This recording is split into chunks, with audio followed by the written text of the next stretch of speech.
கிறிஸ்துவுக்குள் அன்பானவர்களே, இன்றைய அனுதின உணவிற்காக கர்த்தர் கொடுக்கிற ஒரு அறிவுரை 1 தெசலோனிக்கேயர் 5ஆம் அதிகாரம் 12, 13 2 வசனங்கள். அன்றியும் சகோதரரே, உங்களுக்குள்ளே பிரயாசப்பட்டு கர்த்தருக்குள் உங்களை விசாரணை செய்கிறவர்களாயிருந்து உங்களுக்கு புத்தி சொல்லுகிறவர்களை மதித்து அவர்களுடைய கிரியை நிமித்தம் அவர்களை மிகவும் அன்பாய் எண்ணிக்கொள்ளும்படி உங்களை வேண்டிக் கொள்ளுகிறோம். உங்களுக்குள்ளே சமாதானமாயிருங்கள். இங்கே பவுல் ஒரு அற்புதமான அறிவுரையை சொல்கிறார்.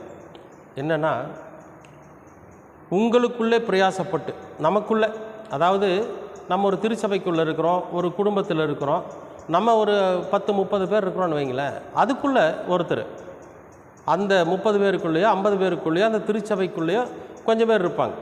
அவங்க வயசில் மூத்தவங்களாக இருப்பாங்க, ரொம்ப நாளாகவே கடவுளை துதிக்கிறவர்களாகவும் ஆராதிக்கிறவர்களாகவும் இருப்பாங்க. இதில் இந்த வாலிப பிள்ளைகளெல்லாம் பார்த்தீங்கன்னா, வாலிப பிள்ளைகள் மற்றவர்களுமே கூட சில தவறான காரியங்களை செஞ்சுக்கிட்டு இருப்பாங்க.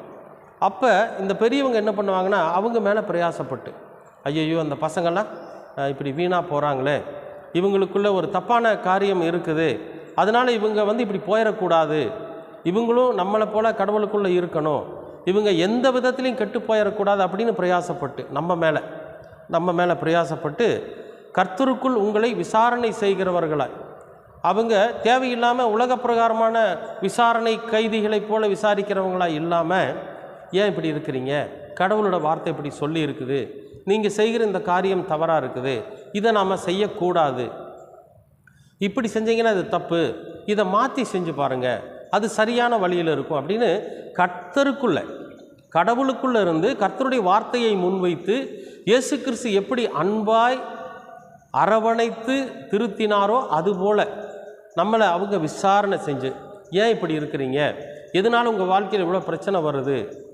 அப்போ இந்தந்த மாதிரியான காரியங்கள் செய்கிறதுனால தான் உங்கள் வாழ்க்கையில் இப்படி பிரச்சனை அப்படிங்கிற நாம் செய்த தவறுகளையும் நாம் செய்த குறும்புகளையும் அந்த இடத்துல அவங்க எடுத்து உரைத்து அதிலிருந்து நம்மை மாற்றிக்கொள்ளும்படியான அங்கே விசாரணை செஞ்சு நமக்கு புத்தி சொல்லுவாங்க. வேண்டாப்பா அப்படி செய்யாதீங்க, ஏன்னா கடவுளுக்கு நம்ம கணக்கு கொடுக்கணும், ஆண்டவர் நம்மை விசாரிக்கிறவராக இருக்கிறாரு, எல்லா மற்ற தெய்வங்களைப் போல் அல்ல, நம்முடைய கர்த்தர் ஜீவனுள்ள தேவன் இந்த உலகத்தில் மனிதனாய் வாழ்வது எப்படின்னு வாழ்ந்து காண்பிச்சுட்டு போயிருக்காரு. அப்போ நாம் அவரை பின்பற்றுகிற நாம் மனித நேயமற்றவர்களாக நடந்தோம்னா நம்மளை கர்த்தர் விசாரிப்பார், நமக்கு நியாய தீர்ப்புன்னு ஒன்று இருக்குன்னு சொல்லி நமக்கு அறிவுரை சொல்கிறாங்க. பார்த்தீங்களா, இந்த அறிவுரையை கேட்டு மதித்து அவர்களுடைய கிரியைகள் நிமித்தம் மிகவும் அன்பாய் எண்ணிக்கொள்ளும். அவங்க நமக்கு செய்வாங்க ஒரு சில விஷயங்கள், ஒரு சில காரியங்களை செஞ்சு இந்த மாதிரி செய்யுங்க, நாம் ஒரு ஆபத்தில் கிடந்தால் கூட நம்முடைய அதிலிருந்து விடுவிப்பதற்காக அவங்க முயற்சி எடுப்பாங்க. நாம் பசியில் இருந்தோம்னா நமக்கு உணவு வாங்கி கொடுப்பதற்கான முயற்சி எடுப்பாங்க. நாம் நிர்வாணமாக அரை நிர்வாணமாக திரிகிறோம், நம்முடைய ஆடை அலங்காரங்கள் அசிங்கமாக இருக்குன்னு நமக்கு ஒரு துணிமணி எடுத்து கொடுக்கறதுக்கான முயற்சி எடுப்பாங்க. இப்படி அவர்கள் செய்கிற கிரியைகள் நம்மளை கடவுளுக்குள்ளாக கிறிஸ்துவுக்குள்ளாக வழி நடத்துவதற்காக அவர்கள் மேற்கொள்ளுகிற அந்த கிரியை, அந்த கிரியைகளை நீங்கள் அன்பாய், இவங்க நம்மளை அதிகாரம் பண்ணுறதுக்காக செய்யலை, நம்மளை முட்டாளாக்குறதுக்காக செய்யலை, நம்மளை அவமானப்படுத்துவதற்காக செய்யலை, இல்லை அவங்க தன்னை பெருமைப்படுத்தி கொள்வதற்காகவும் செய்யலை, நம் மீது அன்பாய் இருக்கிறாங்க, நம்ம கெட்டு போகக்கூடாதுன்னு நினைக்கிறாங்கன்னு அதை அன்பாய் அவர்கள் செய்கிறார்கள் என்பதை நீங்கள் என்ன பண்ணணும், நினச்சிக்கிட்டு உங்களை நீங்கள் நினச்சிக்கங்கன்னு சொல்லி சொல்கிறார். ஏன்னா நம்ம எல்லோரும் சமாதானமாக இருக்கணும்னா இப்படிப்பட்ட காரியங்களை நாம் செய்யணுங்கிறார்.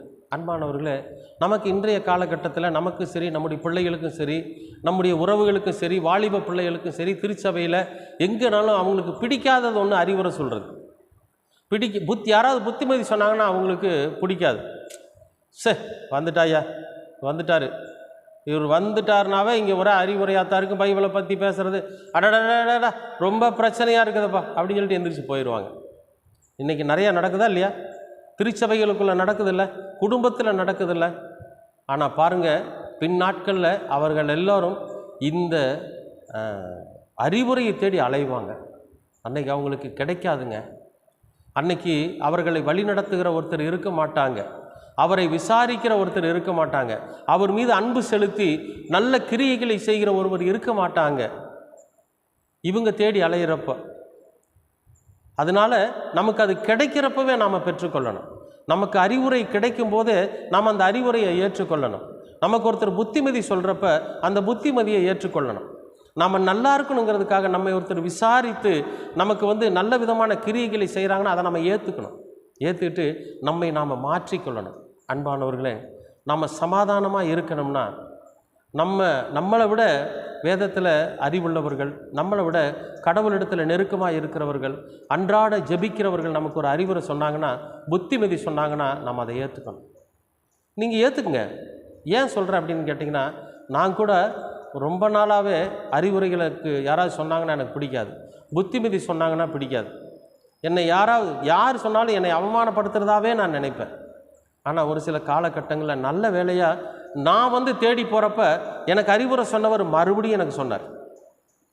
இதனால தான்ப்பா நான் ஏற்கனவே உனக்கு சொன்னேன், நீ கொஞ்சம் அப்போ தான் தோண்டித்தனமாக தெரிஞ்ச, இப்போ வந்துட்டு பார்த்தியா அப்படின்னு சொல்லி மீண்டும் எனக்கு அவர் அறிவுரை சொல்லி இன்றைக்கு கர்த்தருடைய சுவிசேஷத்தை அறிவிக்கிற அளவுக்கு என்னை அவர் மாற்றி இருக்கிறார். அன்பானவர்களே, எல்லாவற்றிற்கும் காரணம் நம்முடைய ஆண்டவராகிய இயேசு கிறிஸ்து தான்.